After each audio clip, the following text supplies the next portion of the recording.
والله كان على مستوى يعني احنا متوقعين دائما قطر تنظم الشيء المميز، لكن هذه البطولة على مستوى العالم كله اعتقد كانت مميزة بشكل كبير. يعني ما افتكر ان في انسان كان يتوقع اللي راح يشوف اللي عملته قطر من ناحية النظام كله للبطولة.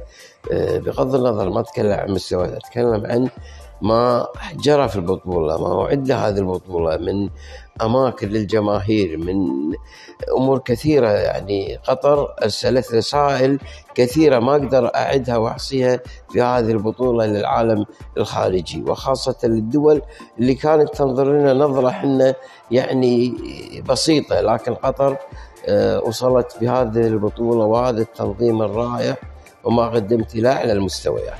نعم بشكل كبير. أعتقد الحين يجب أن يحسبون حساب للكرة العربية، ويجب إحنا كذلك كعرب أن المنافسة لا تأتي بسهولة، تأتي بإعداد، تأتي بتطبيقات كثيرة، نظام احتراف، جلب لاعبين كذلك على مستوى عالي للاستفادة منهم بالاحتكاك، إرسال لاعبين كذلك بطرق للأندية الأوروبية على أساس أنه يرتفع أدائهم ومستواهم.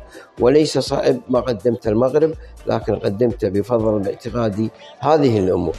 نعم تونس يعني كانت مشاركتها جيدة، يعني هي في بطولات كأس عالم يمكن قدمت أفضل من هذا المستوى، لكن في هذه البطولة ربما لم يكن الإعداد بشكل جيد، أو ربما أن يكون اللاعبين أقل مستوى من السابق. لكن يبقى أن تونس بفوزها كذلك على فرنسا، أنا أعتقد هذا شيء كبير بالنسبة لي. أتصور أن المنتخب السعودي لديه عنده دوري قوي، عنده لاعبين متميزين، لكن ما حدث المنتخب السعودي الإصابات الكثيرة اللي أثرت على انسجام اللاعبين وأدائهم واستقرار الفريق.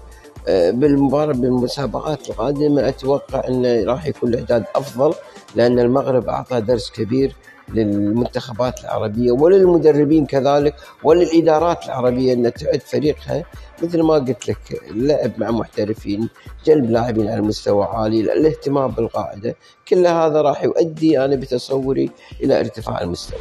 أنا أعتقد أنه ميسي ما زال اللاعب اللي أدى كل مباريات مع الأرجنتين بمستوى، ساهم بالتسجيل، صنع أهداف، قاد الفريق للفوز في مباريات كثيرة. يمكن هو ما ظهر في مباراته مع السعودية والفريق خسر والفريق ما ظهر، لكن يبقى في جميع المباريات أعتقد كان هو الأفضل. بالنسبة للاعبين العرب أنا أعتقد اللاعب المغربي جياش هو تقريبا هو أفضل لاعب ظهر في هذا المستوى.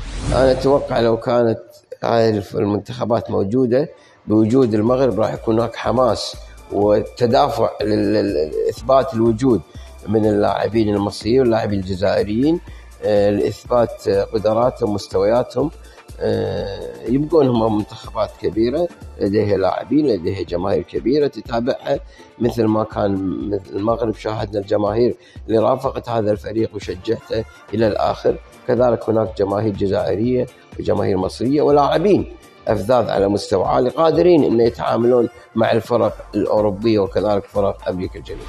في الدوريات الكبرى أعتقد صلاح أثبت نفسه بجدارة. العام الماضي لم يمكن صلاح اللي نعرفه احنا بالسابق، يمكن هناك في بعض الظروف، لكن أتصور أنه هو لاعب مميز، لاعب عنده مهارة عالية ولاعب قادر. كذلك أتصور أنه حكيمي ظهر في هذه البطولة كظهير راقي، ظهير جيد. أتوقع أنه راح يكون في الدوري الفرنسي القادم من أفضل اللاعبين.